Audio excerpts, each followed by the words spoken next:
Hello student, आप chapter human reproduction पढ़ रहे हैं और ह्यूमन रिप्रोडक्शन में जो टॉपिक पढ़ोगे आज वो पढ़ोगे पार्ट्रीशन और लैक्टेशन। अगर हम पिछले लेक्चर की बात करते हैं, पिछले लेक्चर में आपने एम्ब्रियोनिक डेवलपमेंट या ऑर्गेनोजेनेसिस बोल सकते हो उसे, दूसरा गैस्टेशन और गैस्टेशन पीरियड क्या होता है। एक बार गैस्टेशन को रिवाइज करते हैं, गैस्टेशन क्या होता है, जो कहाँ से शुरू होता है कहाँ पर खत्म होता है।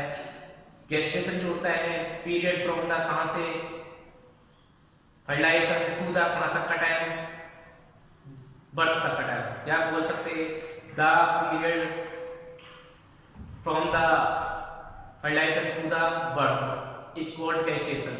जो पीरियड फर्टिलाइजेशन शुरू होता है बर्थ तक कंप्लीट होता है, वो बीच का जो समय होता है उसे हम क्या बोलते हैं, गेस्टेशन। ठीक है ना।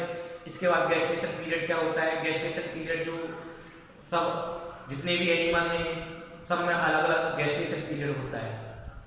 मतलब कि कितने दिनों में कितनी किसकी प्रेगनेंसी फुली डेवलप हो रही है, किसी की कितने दिन में हो रही है, किसी की कितने दिन में हो रही है प्रेगनेंसी डेवलप फुली डेवलप। कैसे आप देखते हैं, अगर ह्यूमन की बात करते हैं, ह्यूमन का जो होता है 38 वीक माना जाता है, 9 मंथ बोल देते हैं। ठीक है ना, 38 वीक। अगर एलिफेंट की बात करें, एलिफेंट जो होता है इंडियन एलिफेंट का जो होता है वो गेस्टेशन पीरियड कम होता है, अफ्रीकन का ज़्यादा होता है। इंडियन एलिफेंट का होता है 20 वीक के लगभग, सॉरी 20 मंथ्स के लगभग, याद रखना 20 मंथ्स के लगभग, और अफ्रीकन का जो होता है 22 मंथ्स के लगभग होता है। क्लियर है, याद रखोगे 20 मंथ्स इंडियन और 22 मंथ्स अफ्रीकन। अगर कैट और डॉग की बात की जाए तो उनका जो होता है, उनका कितना होता है, उनका देखने को मिलता है हमें, कैट और डॉग का वो देखने को मिलता है हमें 62 से 65 डेज, दोनों का 62 से 65 डेज कैट और डॉग का। क्लियर है, गेस्टेशन पीरियड। अगर काव की बात की जाए, काव का जो होता है 286 डेज के लगभग या 285 डेज के लगभग होता है। ठीक है, 280 से ऊपर ही होता है गेस्टेशन पीरियड। इसके बाद बात करते हैं पार्ट्रीशन। पार्ट्रीशन जो आज टॉपिक पढ़ेंगे, इस पार्ट्रीशन में होता क्या है, इस पार्ट्रीशन का मतलब होता है डिलीवरी ऑफ द बेबी। और डिलीवरी ऑफ द बेबी कैसे होती है, vigorous contraction of the uterus या इन द यूटेरस। यूटेरस में क्या होता है, कॉन्ट्रैक्शन देखा जाता है। कब देखा जाता है, एंड ऑफ द प्रेगनेंसी। जब एंड ऑफ द प्रेगनेंसी जब होता है, प्रेगनेंसी का लास्ट टाइम होता है 9th मंथ के लगभग, 8 मंथ से ऊपर 9 मंथ्स के लगभग, उस टाइम पर क्या देखा जाता है, हमें यूटेरस में कॉन्ट्रैक्शन देखने को मिलता है। और यूटेरस में जो कॉन्ट्रैक्शन जो होता है वो कौन सी लेयर करती है, वो करती है यूटेरस की मायोमेट्रियम। पहले ही पढ़ चुके हैं हम, ये मायोमेट्रियम जो होती है वाइगोरस कॉन्ट्रैक्शन करती है, यूटेरस की जो लेयर होती है कब करती है, ये एंड ऑफ द प्रेगनेंसी। ठीक है ना, जिसकी वजह से क्या होता है,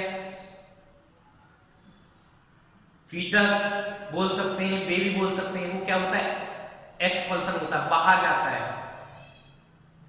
ठीक है, या बॉडी से बाहर जाता है, उसे हम क्या बोलते हैं, पार्ट्रीशन। पार्ट्रीशन का मतलब होता है vigorous contraction of uterus during the end of the pregnancy.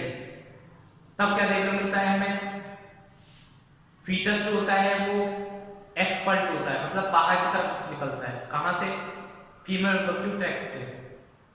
ठीक है ना, वैजाइनल थ्रू। उसे हम क्या बोलते हैं, पार्ट्रीशन। क्या बोलते हैं, पार्ट्रीशन। पार्ट्रीशन मतलब समझ में आ गया, delivery of the baby. Second thing आती है इसमें, neuro endocrine mechanism. Neuro endocrine mechanism क्या होता है, न्यूरो एंडोक्राइन मैकेनिज्म वो होता है जिसमें हमारा नर्वस सिस्टम और एंडोक्राइन सिस्टम जो पार्ट्रीशन में क्या करते हैं, हेल्प करते हैं। पार्ट्रीशन में हेल्प करते हैं एंडोक्राइन सिस्टम और आपका नर्वस सिस्टम, ये दोनों मिलकर क्या करते हैं, फंक्शन करते हैं, मैकेनिज्म करते हैं। इसलिए इसे हम क्या बोलते हैं, न्यूरो एंडोक्राइन मैकेनिज्म कहते हैं। एक बार चेक करते हैं, पार्ट्रीशन क्या होता है, vigorous contraction of the uterus at the end of the pregnancy causes expulsion and delivery of the foetus. ठीक है ना, फीटस की इसमें डिलीवरी या क्या होता है, एक्सपल्सन बाहर आता है बॉडी से। इस प्रोसेस को क्या कहते हैं, डिलीवरी ऑफ द फीटस या चाइल्ड बर्थ क्या बोलते हैं, पार्टिशन। क्लियर हो गया। मैंने अभी बताया था ये पार्टिशन जो होता है इंड्यूस होता है किसके द्वारा, न्यूरो एंडोक्राइन मैकेनिज्म के द्वारा। न्यूरो एंडोक्राइन मतलब कि इसमें ब्रेन भी और हमारा बोल सकते नर्वस सिस्टम और कौन, जब ब्रेन बोल सकते हैं और एंडोक्राइन सिस्टम दोनों ही क्या करते हैं, इंड्यूस करते हैं किसको, पार्टिशन। इसके बाद आता है word fetal ejection reflex. Fetal ejection reflex होता कैसे, ये हमारा फ्लूइड डेवलप हो जाता है फीटस और प्लेसेंटा, कहां पर, अंदर गेस्टेशन पीरियड के दौरान, ठीक है। ये फ्लूइड डेवलप हो जाता है कौन, फीटस और प्लेसेंटा। ये क्या करते हैं, ऑरिजिनेटिव करते हैं सिग्नल, किस लिए, पार्टिशन के लिए, जिसकी वजह से क्या होता है, यूटेरस में माइल्ड कॉन्ट्रैक्शन देखा जाता है। किसमें, यूटेरस में माइल्ड कॉन्ट्रैक्शन देखा जाता है, ठीक है ना। एक बार फिर रिपीट कर रहा हूं, जो हमारे गेस्टेशन पीरियड के दौरान जो लास्ट ऑफ द प्रेगनेंसी क्या देखने को मिलता है, हमें देखने को मिलता है फुली डेवलप फीटस जो होता है और प्लेसेंटा, ये क्या करते हैं, सिग्नल ऑरिजिनेटेड करते हैं किसके, पार्टिशन के लिए, जिसकी वजह से माइल्ड कॉन्ट्रैक्शन होता है यूटेरस में, ठीक है, जिसे बोलते हैं फीटल इजेक्शन रिफ्लेक्स। देखते हैं एक बार चेक करके, this the signal for partition originated from the fully developed fetus and the placenta, जिसकी वजह से माइल्ड यूटेराइन कॉन्ट्रैक्शन देखा जाता है और उस प्रोसेस को बोलते हैं फीटल इजेक्शन रिफ्लेक्स। अगर आपसे पूछा है बता सकते हैं ना, माइल्ड कॉन्ट्रैक्शन जो देखा जाता है किसकी वजह से देखता है, फुली डेवलप्ड फीटस और प्लेसेंटा से, जो क्या होता है, सिग्नल ऑरिजिनेटेड होता है किसमें, पार्टिशन के लिए, जिसकी वजह से क्या देखा जाता है, माइल्ड यूटेराइन कॉन्ट्रैक्शन देखा जाता है, जिसे बोलते हैं, इस प्रोसेस को फीटल इजेक्शन रिफ्लेक्स कहते हैं। क्लियर है। इसके बाद ये जो होता है, जब ऐसा प्रोसेस होता है, इसकी वजह से जो माइल्ड कॉन्ट्रैक्शन हुआ, माइल्ड कॉन्ट्रैक्शन के बाद मैसेज गया ब्रेन में, ब्रेन से क्या हुआ, ऑक्सीटोसिन रिलीज हुआ, कहां पर, वही यूटेरस पे, मायोमेट्रियम, फिर वो और तेज हो जाएगा, फिर जैसे तेज होगा फिर क्या होगा, फिर वो मैसेज जाएगा कहां पर, ब्रेन से क्या आएगा, मैसेज आएगा कहां पर, यूटेरस में, फिर और तेज हो जाएगा, स्ट्रॉन्गर होते जाएंगे contraction, stronger to stronger contraction होता जाएगा। क्लियर है। इस तरीके से पहले माइल्ड कॉन्ट्रैक्शन होता है, फिर माइल्ड कॉन्ट्रैक्शन के बाद ब्रेन जाता है, ब्रेन वहां से क्या होता है, ऑक्सीटोसिन रिलीज होता है, कहां पर, मसल्स पे, कौन सी, जो स्मूथ मसल्स किसकी, जो मायोमेट्रियम मतलब कि यूटेरस की जो मसल्स होती है उस पर वो मैसेज आता है, कौन सा, ऑक्सीटोसिन। ऑक्सीटोसिन की वजह से क्या होता है, फिर और तेज कॉन्ट्रैक्शन करती है यूटेरस, फिर उसके बाद फिर मैसेज आता है कहां पर,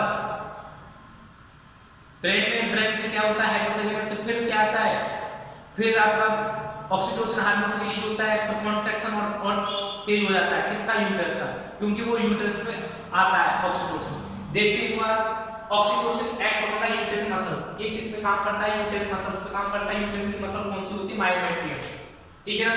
कॉज स्ट्रॉन्गर यूटेराइन कॉन्ट्रैक्शन, उसके साथ साथ यूटेराइन कॉन्ट्रैक्शन को और तेज हो जाता है, stimulate further secretion of oxytocin, और उसी तरीके से क्या होता है, बार-बार क्या होता है, वो ऑक्सीटोसिन रिलीज होता रहता है। क्लियर है।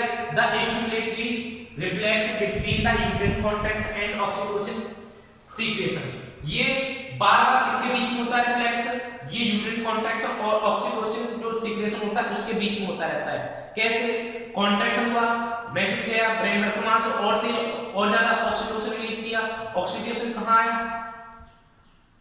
यूटेरस में, यूटेरस से फिर कॉन्ट्रैक्शन किया तेजी के साथ, फिर वो मैसेज जो होता है कॉन्ट्रैक्शन का कहां गया, ब्रेन में गया, फिर वहां से ऑक्सीटोसिन हार्मोन आया, ऑक्सीटोसिन ने फिर और ज्यादा तेज क्या किया, कॉन्ट्रैक्शन किया, ठीक है ना। ये रिफ्लेक्स हो जाता है जो इसके बीच में यूटेराइन कॉन्ट्रैक्शन और ऑक्सीटोसिन सीक्रेशन के बीच में होता है। इस तरीके से कंटीन्यूअस रिजल्टिंग आपको देखने को मिलेगा इन stronger and stronger contraction. Clear है, स्ट्रॉन्गर एंड स्ट्रॉन्गर कॉन्ट्रैक्शन देखने को मिलता है।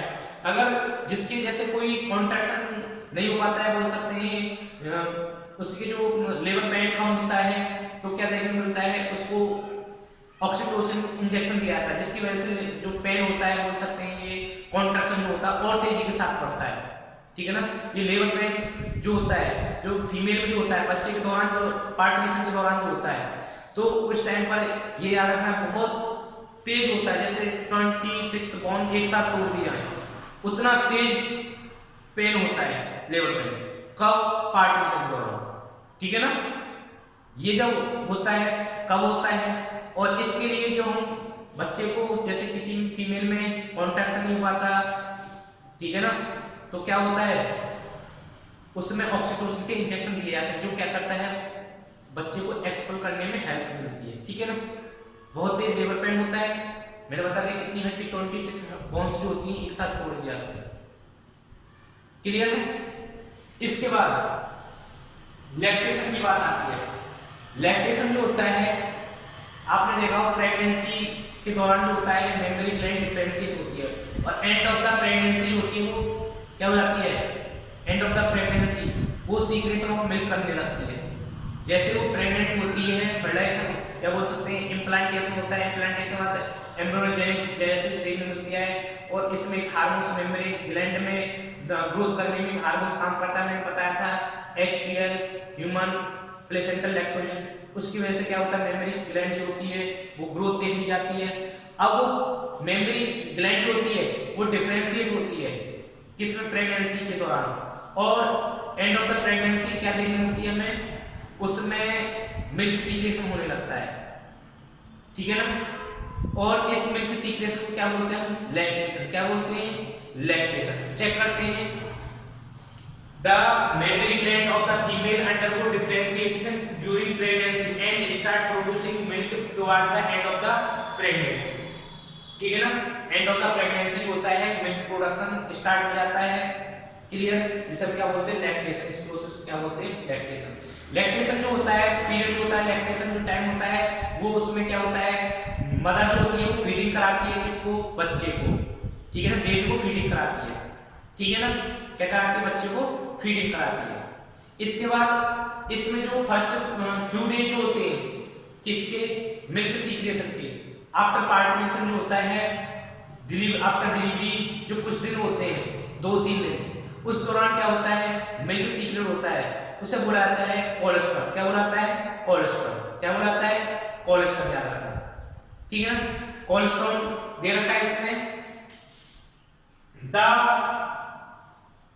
Milk produced during the initiate few days of lactation is called cholesterol, ठीक है। अब कोलेस्ट्रॉल में होता क्या है, याद रखना, कोलेस्ट्रॉल में प्रोटीन होती है, कार्बोहाइड्रेट होती है, मिनरल्स होते हैं, लो फैट होता है, और एंटीबॉडी होती है। एंटीबॉडी कौन सी होती है, IgA। कुछ भी आता है कोलेस्ट्रॉल में कौन सी एंटीबॉडी पाई जाती है तो बता सकते हैं ना, कौन सी एंटीबॉडी होती है, IgA, ठीक है, इम्यूनोग्लोबुलिन A, ठीक है। एंटीबॉडी याद रखना, जो उसको इम्यूनिटी क्या होती है, इम्यूनिटी एबिलिटी देती है, इम्यूनिटी प्रोवाइड करती है, जिसके कारण जो उसकी जो बच्चे को प्रोटेक्ट कर रखती है, ठीक है। एक बार चेक करते हैं इसमें क्या करते हैं, प्रोटीन होती है, कार्बोहाइड्रेट, लैक्टोज होता है, लो फैट होता है, मिनरल्स होते हैं, इसके साथ साथ एंटीबॉडी होती है किसमें, कोलेस्ट्रॉल में। कोलेस्ट्रॉल होता क्या है, जो डिलीवरी के तुरंत बाद जो फ्यू डेज 2 या 3 दिन जो मिल्क होता है किसका, मदर्स का, उसे कोलेस्ट्रॉल बोला जाता है। क्या बोला जाता है, कोलेस्ट्रॉल। कोलेस्ट्रॉल मतलब मिल्क जो होता है मदर का, जो आफ्टर डिलीवरी 2 या 3 दिन के लिए जो मिल्क होता है 2-3 दिन का, वो जो होता है कोलेस्ट्रॉल कहलाता है, क्योंकि इसके पास स्पेसिफिक एबिलिटी होती है बच्चे को क्या करने में, प्रोटेक्ट करने में, ठीक है। जो डिलीवर हुआ बच्चा उसको प्रोटेक्ट करने में उसके पास इम्यूनिटी एबिलिटी पावर आती है उस कोलेस्ट्रॉल की वजह से, क्योंकि उसमें एंटीबॉडी IgA भी प्रेजेंट होती है, क्लियर। इस तरीके से आपका पार्टुलेशन कंप्लीट हुआ, और फीटल इजेक्शन रिफ्लेक्शन क्या होता है ये पता चल गया आपको, और लैक्टेशन क्या होता है, लैक्टेशन पता चल गया, जिसमें मिल्क क्या होता है, मिल्क प्रोड्यूस होता है किधर से, मेमोरी ग्लैंड से। कब होता है, एंड ऑफ द प्रेगनेंसी, ठीक है ना। और प्रेगनेंसी के दौरान क्या होता है, ये मेमोरी ग्लैंड जो होती है डिफरेंशिएट होती है, और एंड ऑफ द प्रेगनेंसी जो होती है वो मेमोरी ग्लैंड जो डिफरेंशिएट होती है वो मिल्क प्रोड्यूस करती है, और वो मिल्क प्रोड्यूस जो होता है वो किस लिए होता है, वो बच्चे को फीडिंग कराने के लिए होता है। कौन कराती है, मदर जो होती है बच्चे को फीडिंग कराती है, क्लियर। इसके बाद कोलेस्ट्रॉल। कोलेस्ट्रॉल मैंने बताया था आपको, जो डिलीवरी के बाद जो होता है 2-3 दिन का जो मिल्क प्रोड्यूसिंग जो होता है, मिल्क जो निकलता है मदर से, वो जो होता है कोलेस्ट्रॉल बोला जाता है, क्योंकि उसके पास कुछ स्पेसिफिक एबिलिटी होती है, जैसे प्रोटीन, कार्बोहाइड्रेट, लैक्टोज और लो फैट मिनरल्स के अलावा एंटीबॉडी जो होती है IgA जो उसको इम्यूनिटी प्रोवाइड करती है। क्लियर है? ये रहा आपका कंप्लीट हो गया चैप्टर। ठीक है।